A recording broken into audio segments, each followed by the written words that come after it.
o árbitro e começa o podcast O Código do Jogo, o programa que busca recodificar o verdadeiro sentido do esporte.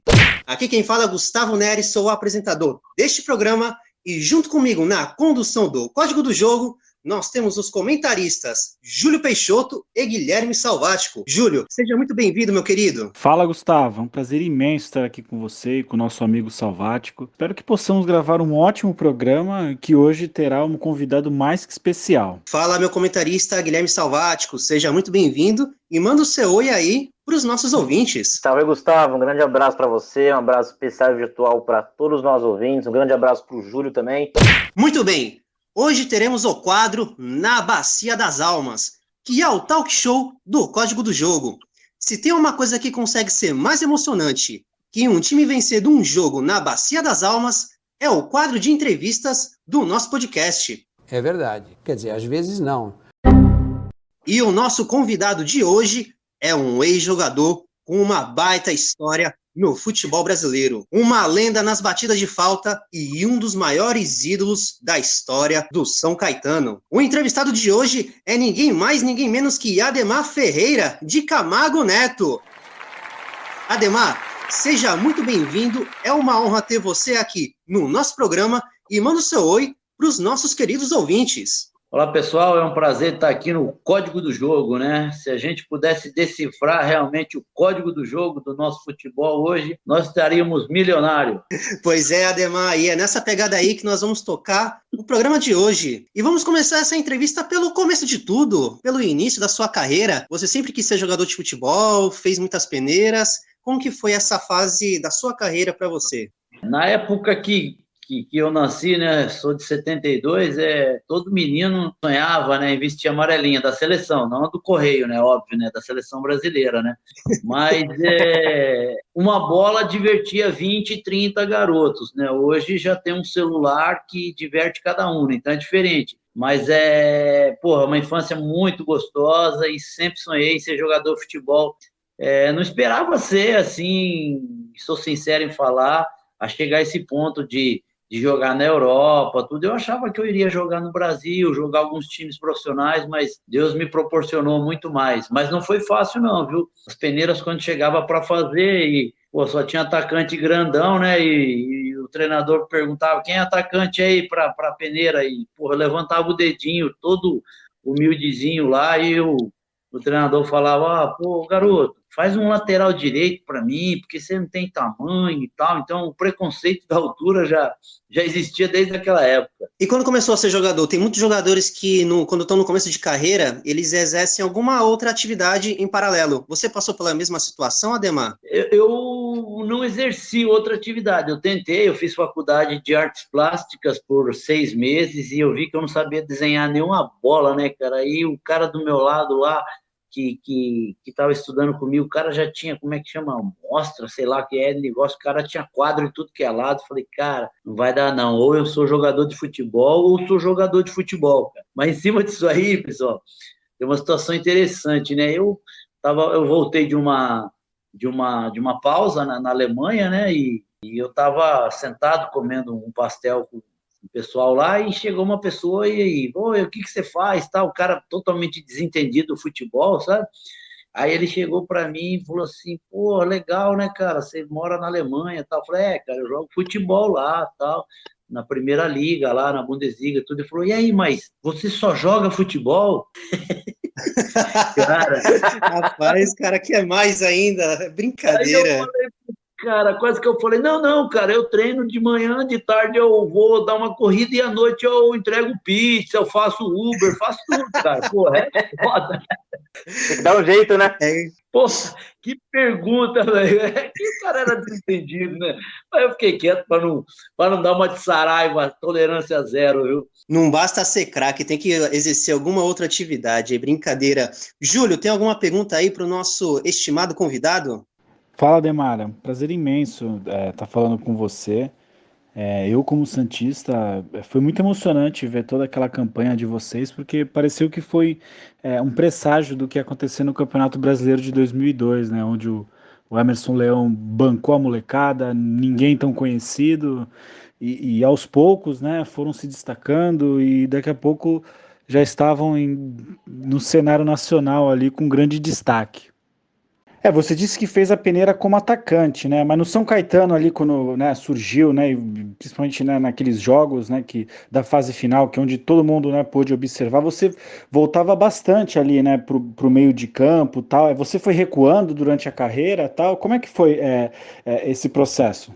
Não, na verdade, cara, eu sempre fui atacante. É que assim, eu com 1,68 de altura, se eu ficar no meio dos dois zagueiros, eu não vou pegar na bola nunca.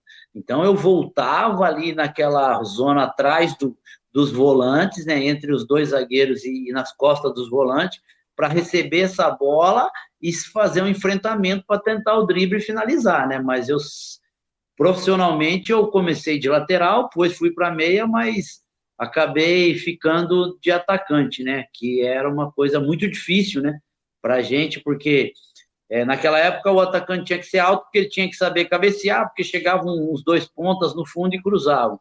E agora tem que ser alto, porque tem que trombar, tem que dar porrada. Então, eu, Romário e alguns outros atacantes baixinhos tivemos que quebrar muitas barreiras. E como foi a conversa na época com Jair Pisserni?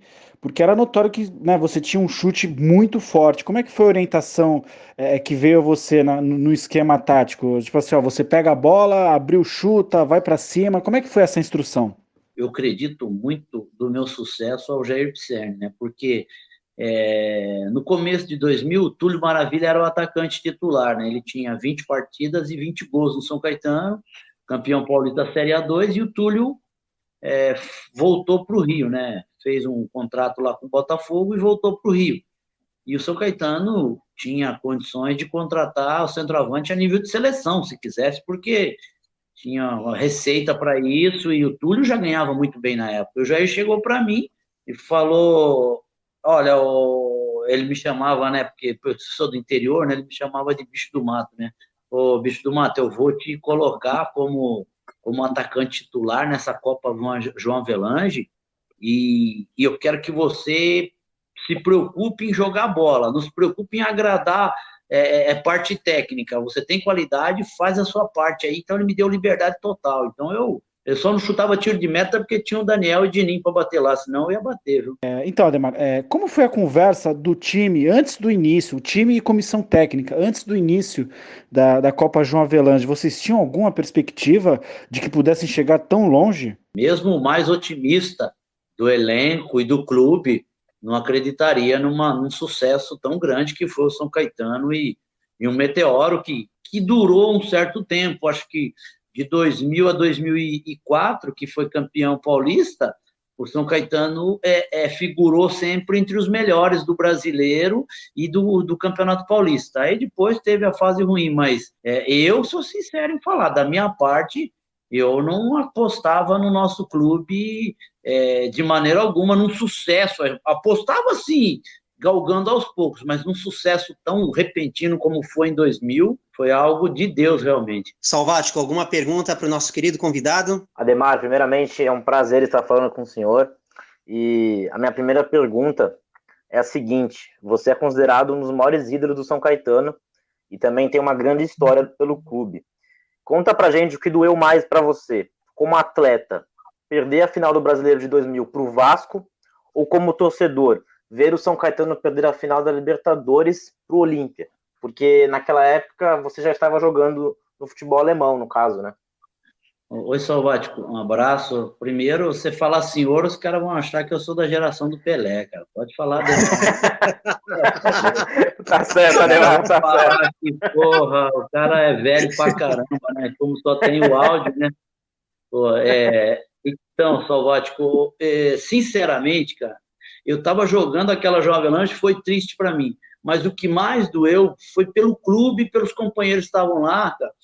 Ver aquela final de Libertadores que estava nas mãos, cara, por 45 minutos. Pô, eu acho que se eu tivesse no campo, eu colocava um sorrisol na minha boca, espumava a boca, falava que estava morrendo e parava o jogo, sei lá, cara, fazia alguma coisa para acabar aquele jogo logo e a gente ser campeão da Libertadores. Júlio, alguma pergunta? Então, Ademar, Falando do chute que você dava, né? Da potência. Por exemplo, se nós pegarmos o Roberto Carlos, né? Ele é um cara forte e tal, né? Você não aparentava ter aquela força, né? Tinha algum treino específico para que conseguisse alcançar toda aquela potência? Vamos lá.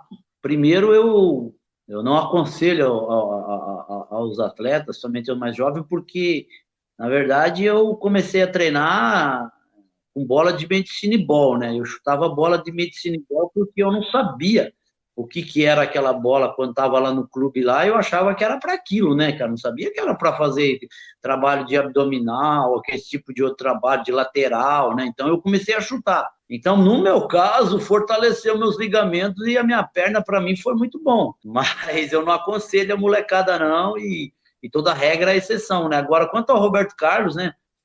O chute dele realmente é muito forte, só que a batida dele era um pouco diferente. Ele gostava muito do três dedos, né? A minha já era mais na cara da bola para ela variar bastante. A dele era uma curva de três dedos, meio que previsível, que você sabia que ela vinha para dentro, né? A minha não, a minha saía balançando e o goleiro só ia adivinhar a hora que ela caísse na costura lá. E você saberia dizer por que hoje em dia nós não vemos tanto isso, chute de fora da área, o cara ir carregando e, sabe, quando o zagueiro dá uma abertura, mandar aquele balaço? Acredito um pouco disso aí aos fisiologistas, sem menosprezar o trabalho da fisiologia. Tivemos agora recentemente o menino do Atlético Paranaense acertou um pombo na final aí contra o Curitiba de fora da área, um belo gol, foi no ângulo. E os fisiologistas hoje, quando você termina o treino, né, eu acompanho os profissionais lá do São Caetano, então o atleta às vezes vai querer bater uma bola, o fisiologista chega com o tablet, né, que ficou todo ali aquele tempo monitorando o GPS que estava com ele, né? Não, não, não, não descansa porque você correu muito hoje, você treinou forte, a perninha tem que estar boa para o jogo no sábado ou no domingo e tal. Então, não deixa o jogador à vontade para fazer aquilo que ele quer, né? O jogador tem que ser inteligente para saber o dia que ele tem que pegar essa bola e treinar. Então, a fisiologia, ela ajuda, mas ao mesmo tempo ela começa a limitar, às vezes, o nosso atleta e ele acaba se acomodando e não quer saber mais de fazer finalização ou qualquer tipo de trabalho que complemente a carreira dele. Salvático, alguma pergunta para o homem das batidas de falta? Então, o Ademar acabou falando já a diferença da batida dele para do Roberto Carlos, mas é que muita gente, há quem diga, né, que você lembrava o próprio Roberto Carlos nas batidas de falta. Você concorda com isso? Não, eu concordo, porque o Roberto, tive o prazer de conhecer o Roberto, de conversar com ele, um baita cara, uma pessoa fantástica, e quando eu vi todo aquele sucesso dele, é óbvio que eu queria também, né, fazer, né, porque, principalmente para gente que joga no ataque, né, se você não consegue fazer gol de cabeça, que era o meu caso, por causa da estatura, então tinha que ter algum diferencial, né, e a batida, graças a Deus, ela ficou marcada no futebol brasileiro. Eu fico muito feliz de poder chegar perto de um comparativo com o Roberto Carlos, com o Nelinho, com o Célio Silva e outros jogadores que tinham uma batida muito forte. Júlio. Bom, Ademar, vamos falar de um esporte que tem se popularizado bastante aqui no Brasil, que é o futebol americano, né? Em 2007 veio um empresário ver você, né? Ficou sabendo de você. Queria saber como é que foi, como é que ele ficou sabendo de você.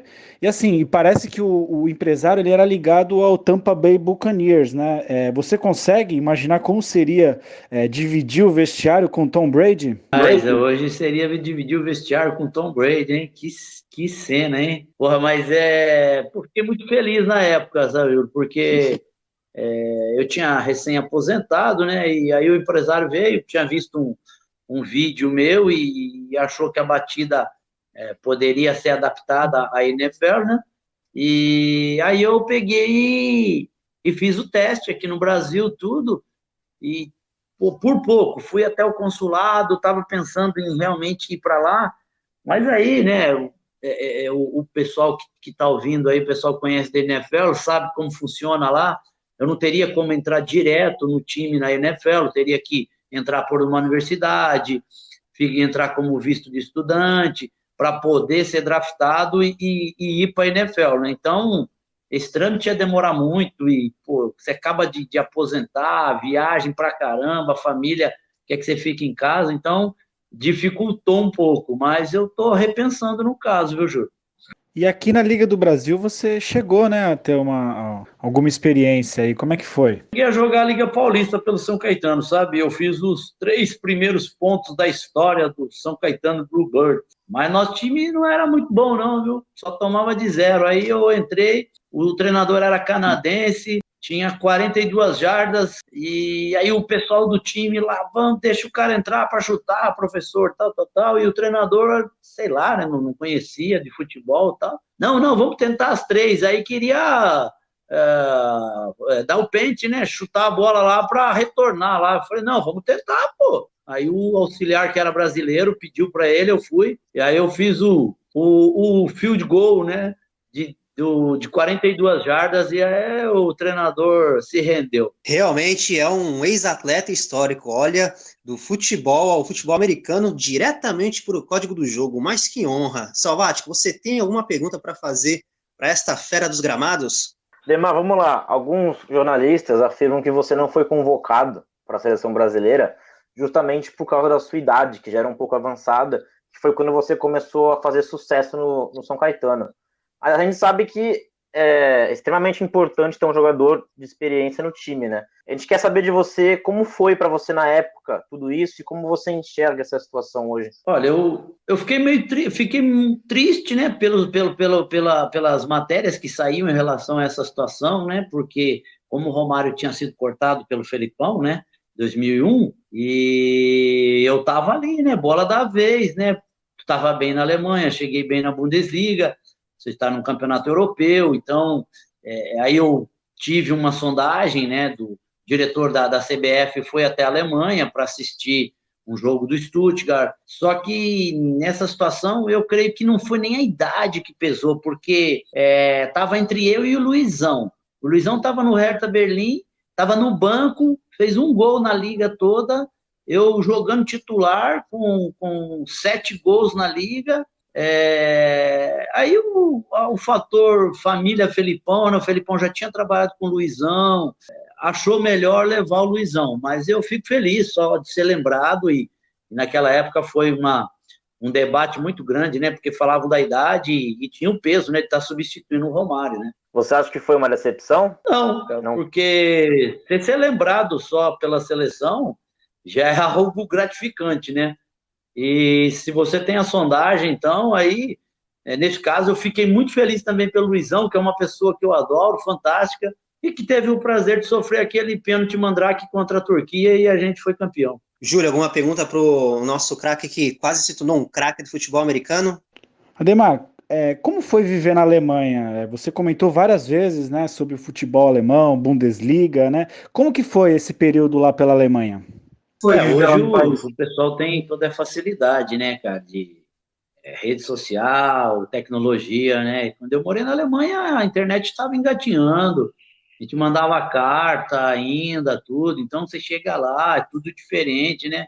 Alimentação, clima, idioma, sistema de jogo, cultura.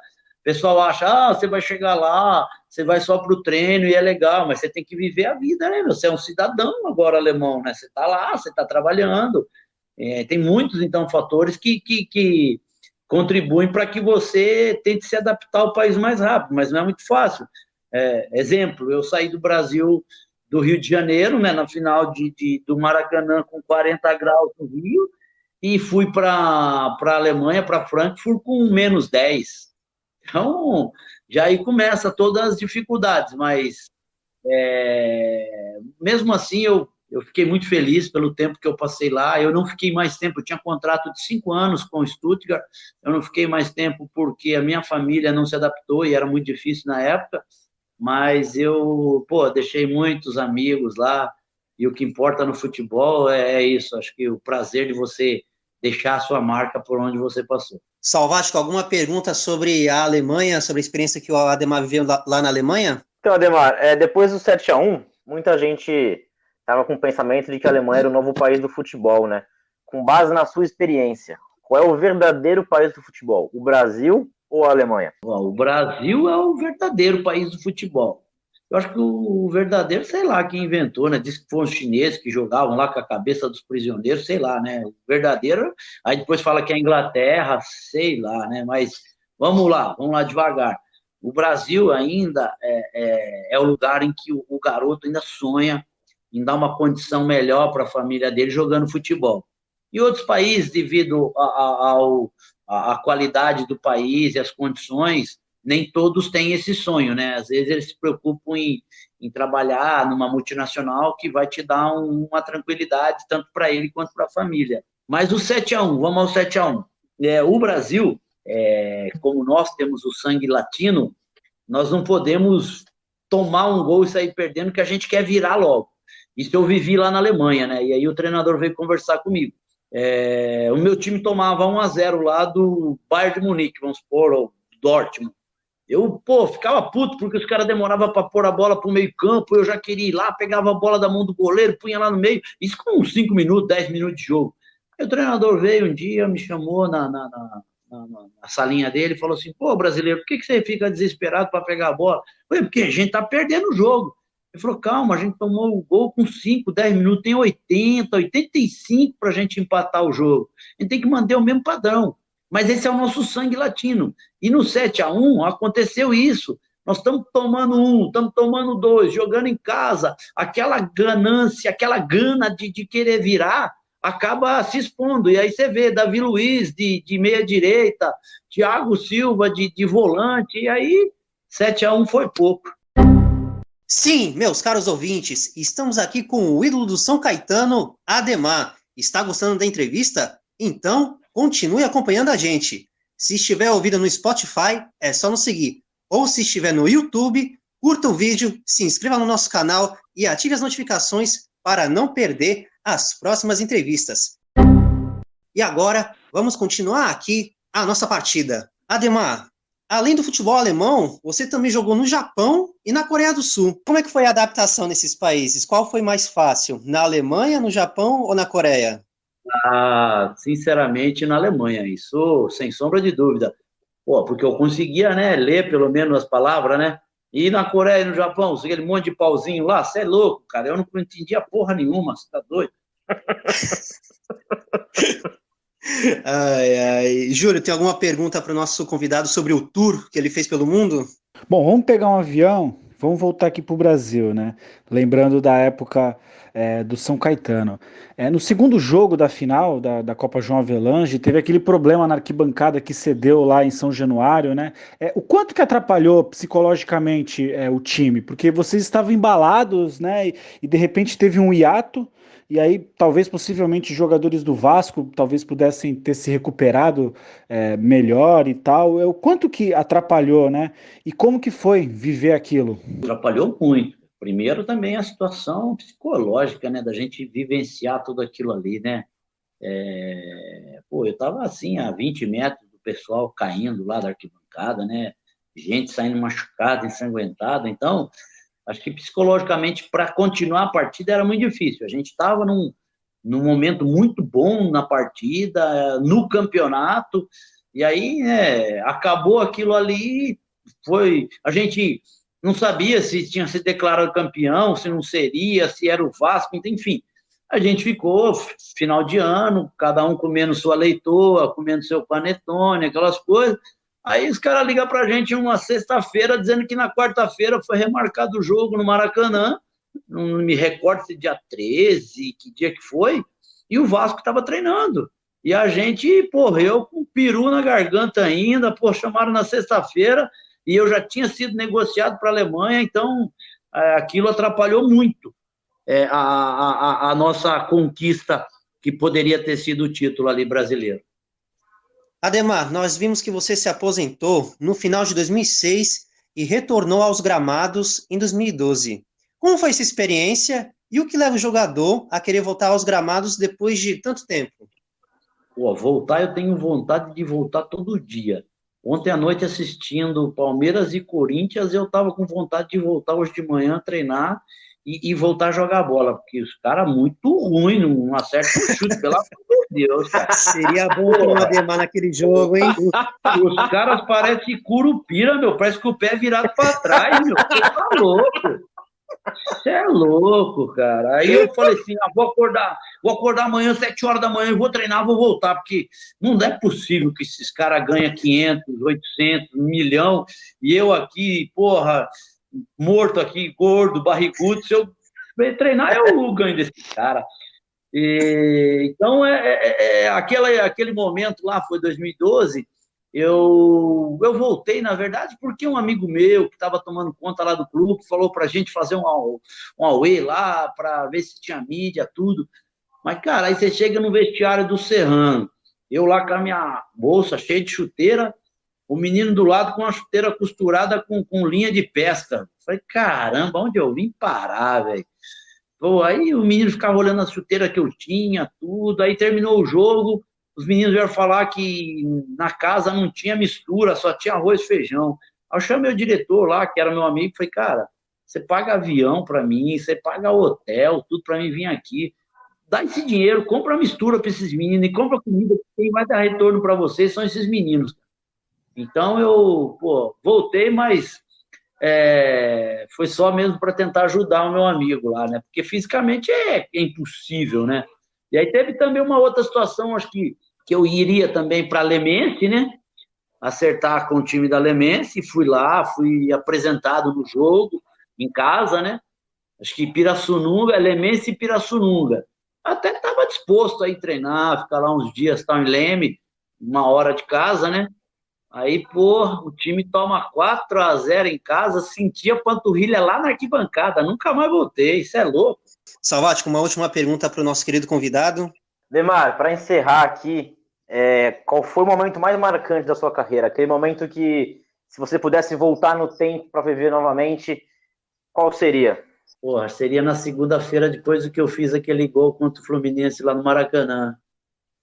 Parecia um sonho, velho. Aí eu caí no outro dia, eu chegava em casa, só tinha um porteiro do prédio para me atender. Quando eu chego no outro dia, tem 2 links de TV ao vivo, tem 200 ligações no meu celular. Falei, eu tô grandão, esse negócio é bom mesmo, bicho. Realmente foi um momento épico. Júlio, uma última pergunta para o nosso querido Ademar. Então, na verdade, eu tinha 2, Ademar, se você me permite. Como foi ali, vocês em 2000, vocês enfrentaram o Grêmio, e ali tinha um jogador ali que se tornou alguém muito especial e fez gol naqueles jogos. Como é que foi dividir ali o campo ali com o Ronaldinho Gaúcho, que naquele duelo não conseguiu fazer bruxaria nenhuma? Júlio, tem 2 situações em relação ao Ronaldinho Gaúcho. A primeira é que eu apostei minha camisa com ele, né? Quem passasse de fase ganharia a camisa do outro. E aí eu tô lá comemorando com a bengala azul lá no Olímpico lá, daqui a pouco eu sinto um toquinho nas minhas costas, cara. Olhei, que dentro do sim cabeludo lá, falou assim, tá aqui, ó, a promessa tá cumprida aqui, eu perdi, tá aqui. Falei, um dia o rei tem que se curvar perante o bobo da corte, né, filho? E aí a outra, durante a partida no Parque Antártica, no primeiro jogo, Júlio, eu voltei na marcação, né, e fiz uma falta, não me recordo se era no Polga, quem que era, e o Adãozinho brigou comigo, sabe? E o Adão falou, não, Ademar, eu quero você do meio campo à frente, tal. Eu falei com ele, Adão, o time do Grêmio é bom, cara, vou ter que te ajudar aqui na marcação. Ele olhou pro lado e falou assim, Ademar, se eu não aguentar marcar um bostinha desse aí, eu vou aguentar o quê, então, no futebol? Então eu vou pedir para parar. Falei, Adão, é o Ronaldinho Gaúcho, mano. É o bruxo. É o cara, Adão. Né? Que o Adão é bruto, né? Falei, isso aí pode deixa comigo que eu aguento. Então aquela guerra psicológica ali dentro era fantástico, cara. Bacana. Queria que você comentasse a sua convivência com o Serginho, né? Que estava no elenco, era titular e veio a falecer em 2005. Ele parecia ser um cara muito, muito querido pelo grupo. Não, era um cara fantástico. O Serginho era muito quieto, mas assim, era uma pessoa fantástica, um parceiro. A gente morava no mesmo prédio, pra você ter uma ideia. Uma semana eu levava o filho dele junto com o meu filho, que eram amigos de sala, né, na escola. A outra semana ele levava, então a gente tinha uma convivência muito boa, um cara fantástico, um cara de uma tranquilidade que passava para a gente. E é claro que existiu a fatalidade ali, a gente fica muito triste, né, até hoje, é uma situação, mas o pessoal que está aí ouvindo a gente aí, saiba que através da fatalidade, infelizmente, da morte do Serginho, hoje nós temos desfibrilador em quase todos os lugares que tem aglomeração de pessoas. Então, através da morte dele, muitas vidas foram salvas no futebol, que teve uma bateria de exames melhor para se detectar dos atletas, e muitas pessoas foram salvas por causa do desfibrilador, que foi obrigatório depois daquela fatalidade que aconteceu com ele. Realmente, a lembrança que eu tenho dele era que parecia um cara tranquilo, mas no campo não tinha moleza, né? Ele era super firme. Lembro de duelos, assim, mais específicos, né? Por conta aqui do futebol paulista, com o Luiz Fabiano, assim, duelos épicos e que quase sempre ele ganhou. Ele era muito rígido e interessante que acho que foi num jogo em Minas que ele pegou o Romário pelo pescoço. O Romário estava no Fluminense, e ou Minas, ou Espírito Santo, não sei. Aí chegou em dezembro, no jornal Lance anuncia lá, Romário quer Serginho no Fluminense. Falei, rapaz, Serginho pegou o cara pro pescoço e o cara quer ele lá ainda. Ele sabe que não pipoca mesmo, hein? Mais alguma pergunta, Júlio? Então, Ademar, como ídolo do São Caetano, como você vê esse momento em que o time já não tem o mesmo brilho do começo dos anos 2000? Eu me sinto honrado por ter participado de toda aquela campanha vitoriosa, pela curta história que o clube tem, e eu estar fazendo parte dessa história como o maior artilheiro de um campeonato brasileiro por um time pequeno. E muito triste também por viver esse momento em que o clube está capengando aí na Série A2, agora para tentar voltar para a Série A do Campeonato Paulista, e Série D do Brasileiro, que vai ter que reiniciar todo aquele processo que a gente teve desde 97, 98, e conseguimos colocar o clube no patamar que poucos clubes chegaram, né? Hoje eu acho que o exemplo que assimila bastante ao São Caetano seria o Red Bull Bragantino. E como está o Ademar hoje? Quais são os seus planos? Tem projetos sociais? Pensa em virar técnico? Quer ser comentarista? O que o Ademar pretende fazer daqui para frente? Hoje o Ademar, falando em terceira pessoa, está um talento. Talento porque está mais gordo, está mais lento, está mais velho. Um talento. Mas eu tenho um projeto social, bom de bola, bom na escola, né? E agora eu estava esse ano, antes da pandemia, com o coordenador da base de São Caetano. Não sei se vou retornar esse ano, porque a federação não obrigou os times a terem a base, mas, cara, eu sou viciado em futebol, adoro futebol, vejo futebol sábado, domingo, todos os dias, e é muito gostoso participar do futebol. Futebol, cara, para nós brasileiros é a nossa vida. Sem churrasco, sem falar de futebol, sem bater uma pelada, não tem como. E até hoje, assim, a gente é lembrado, né, por ter participado do futebol, e eu fico muito feliz. Eu falo para meus amigos, às vezes que eu estou em alguma pelada, assim, falo, cara, eu sou muito grato ao futebol. Quando cheguei no futebol, eu não tinha nada, cara. Hoje eu tenho uma operação no meu ombro, dor no meu joelho, dor nas costas e uma série de outras dores. Essa molecada de hoje, cara, esse futebol de hoje não tem resenha, não tem conversa, porque negócio de leitura labial, muita coisa de bastidores. Hoje o futebol está muito burocrático, sabe? Isso não tem mais assunto, né, para o jogador de futebol, a não ser os milhões que eles ganham. Isso é verdade, isso é verdade. O futebol está perdendo a essência cada vez mais. Bacana. Agora, para finalizar, vamos colocar o nosso entrevistado no abafa. Mais intenso que uma equipe tentando ganhar o jogo no abafa é as perguntas que o nosso convidado vai responder agora. Ademar, está preparado? Ah, você tá pensando que eu tô da época do Silvio Santos, que entrava dentro daquele foguete lá com o negócio no ouvido? Você tá preparado? Ah, você é o Dorinho. Oi! Quer trocar uma bicicleta por um prego enferrujado? Sim! Não, pô, tô mais que preparado, sempre tive preparado na minha vida. Tá vendo, Dorinho? Entrei bem de uma causa. Vamos lá, então. Quem você prefere, Messi ou Cristiano Ronaldo? Messi. No seu ataque, quem joga, Romário ou Ronaldo Fenômeno? Romário. Romário é fera ali dentro das quatro linhas, né? Aí não tem o que. O Ronaldo tem seu mérito também, mas para chegar no Romário, ele teria que pedalar bastante ainda. O baixinho realmente é feroz. Ademar, o Palmeiras tem ou não tem Mundial? Essa pergunta eu não estava preparado, cara. Essa pergunta, eu acho que não tem mundial, não, velho. Aquele lá de 51, lá, o torneio lá, véio. Os caras vieram de navio, 3 dias de navio, uma semana de navio para jogar uma partida e ir embora. Imagina, os caras mortos, né, velho? 51 é pinga, Demar? 51 então, é pinga? Os caras já enganaram os caras, chegaram aqui no Brasil em 51. Quando surgiu a cachaça, aí deram cachaça para os caras de fora. Os caras chegaram de navio, quebrado, moído, sem preparo físico e cheio de cachaça, não vai ganhar? Vai ganhar de quem? Ademar, o Brasil vai ser hexa em 2022? É ruim. Porra, pode esperar um bom jejum aí. O Neymar ainda vai ser o melhor do mundo? Se morreu o Messi e o Cristiano Ronaldo, ué. O Flamengo vai ganhar todos os campeonatos desse ano? Olha, eu acredito que sim, viu? Menos o Mundial. Acho que Libertadores e Brasileiro ele leva. Para você, quem é o melhor técnico do mundo? O melhor técnico do mundo? Eu ainda acredito que seja o Pepe Guardiola. Quem você prefere, Messi ou Maradona?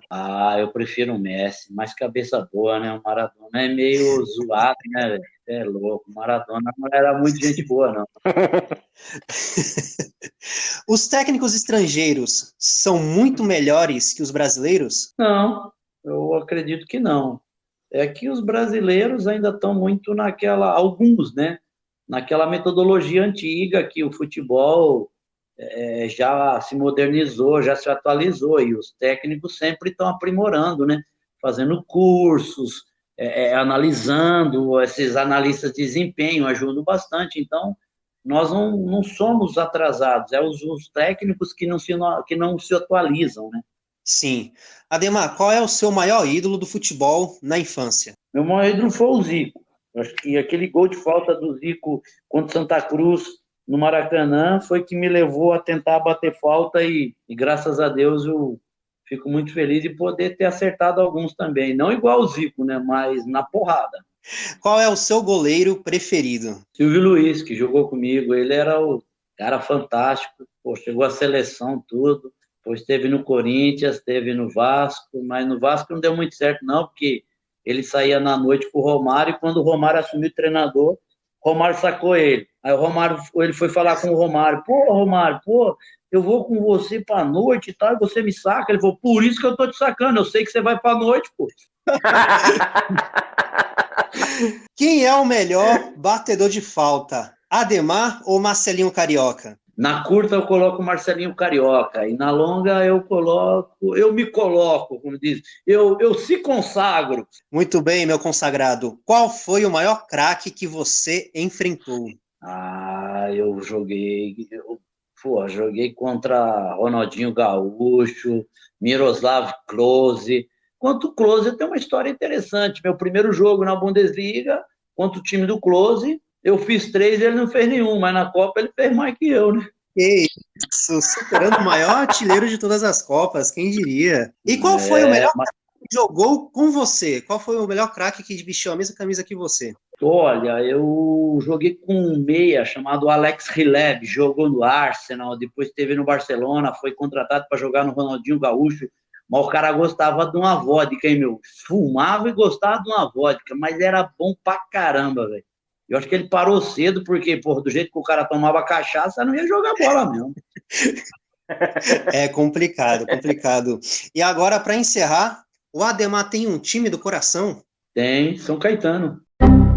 Muito bem, pois é, meus queridos ouvintes, como tudo que é bom dura pouco, com o nosso programa não é diferente. Ademar, muitíssimo obrigado pela entrevista, foi um programa sensacional e te desejamos tudo de bom, que você tenha sucesso em tudo que fizer, da mesma forma que tinha quando batia as faltas. Obrigado, pessoal do Código do Jogo. Foi um prazer ter falado aqui essa resenha de futebol. Eu adoro isso. E vamos lá, vamos esperar acabar essa pandemia aí. E daqui a pouco nós estamos batendo nosso futebolzinho. Falou, galera. Um abraço. Curta aí o Código do Jogo. E vamos ficando por aqui. Sal, obrigado pela sua presença nesta edição e te aguardo no próximo episódio. Gustavo, é sempre um prazer participar desse programa. Obrigado a você, obrigado ao Júlio, obrigado especialmente ao Ademar, que nos atendeu aqui com muito carinho, contando várias histórias, falando sobre futebol.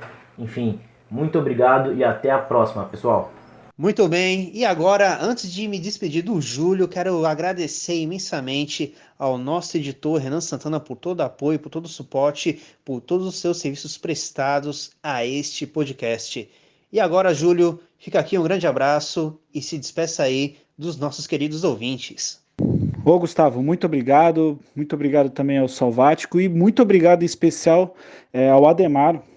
Foi incrível poder relembrar aquele ano de 2000, né? E aquele time, ele mostrou uma coisa muito bacana, acho que a todos os brasileiros, né? Vamos acreditar nos sonhos, entendeu? Não existe sonho impossível, vamos ter fé em Deus, né? E vamos sonhar que nós conseguiremos escrever belas histórias. Então fica aqui o meu super agradecimento por poder ter te entrevistado e você também ter compartilhado tantas histórias conosco. E é isso, meus queridos ouvintes. Esse foi o Código do Jogo com o Ademar. Ficamos por aqui e encontramos vocês na próxima rodada. Até lá!